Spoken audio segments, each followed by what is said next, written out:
two things cannot be simultaneously true about the same thing. We can't in one breath say, oh my gosh, the default profitability of a private practice in this country is like single digits. You can't say that while simultaneously acknowledging the fact that private equity is in here buying up hundreds of practices around the country every month. So somebody's is not operating off the complete picture here, and I don't think it's the private equity guys that have it wrong.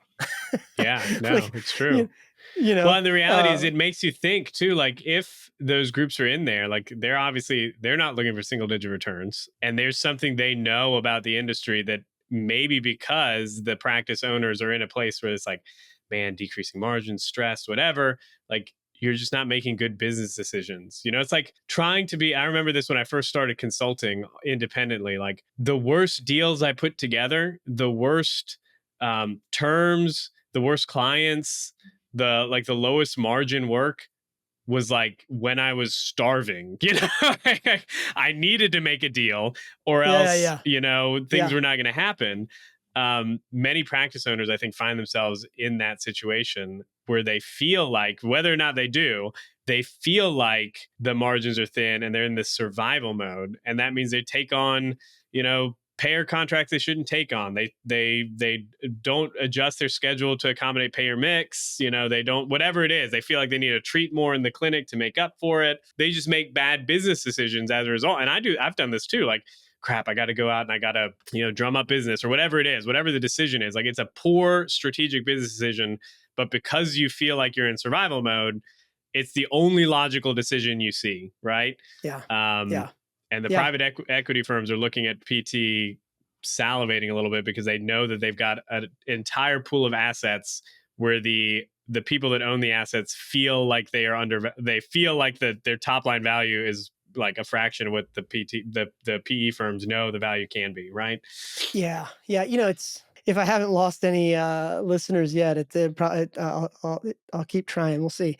I was talking to somebody else at the conference last week, and some entrepreneur like asked me like, so why this? Like your background, I guess he had Googled me or whatever, and he's like, oh, you're from tech. Like, what in the world? Why would you take this on?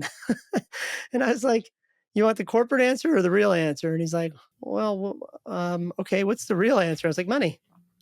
Yeah. And you would have thought that I like, stabbed him in the heart because it was like so taboo to talk about money. And he's like, okay, explain. And I said, well, look, I come from tech. I come from a world where like we built or we, invested in companies that generated massive returns, it created millions of jobs, things like that.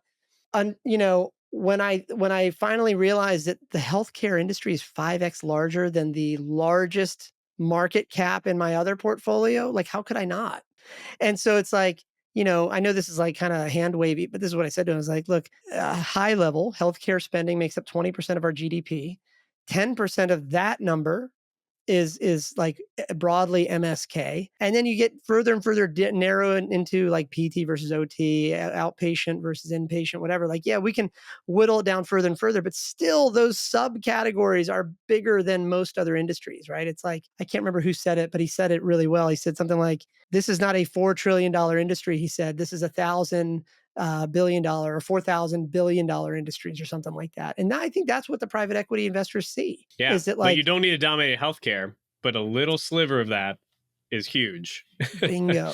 That's exactly right. That's exactly right. And it's also the reason, like, you see, we've talked about like companies like United Health Group, for example, like they're an insurance company, but now they're owning practices and stuff like that. Like a lot of PT practice owners, I'm going to pick on UHC because I know that they reimburse terrible and they always get a lot of flack from practice owners.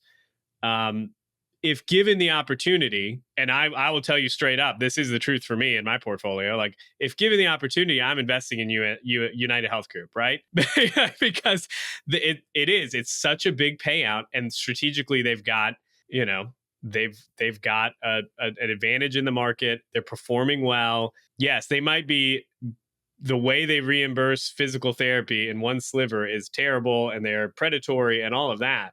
But the reality is, it just goes, I think it's the nature of the beast. Like healthcare is so big that you're going, by nature of it being that big, the organizations that succeed and do well are going to be big. We rail against big healthcare, quote unquote, and how it's terrible and how it's, killing patients. And I think if you look objectively at just clinical outcomes too, like we're probably better because of companies like that, you know.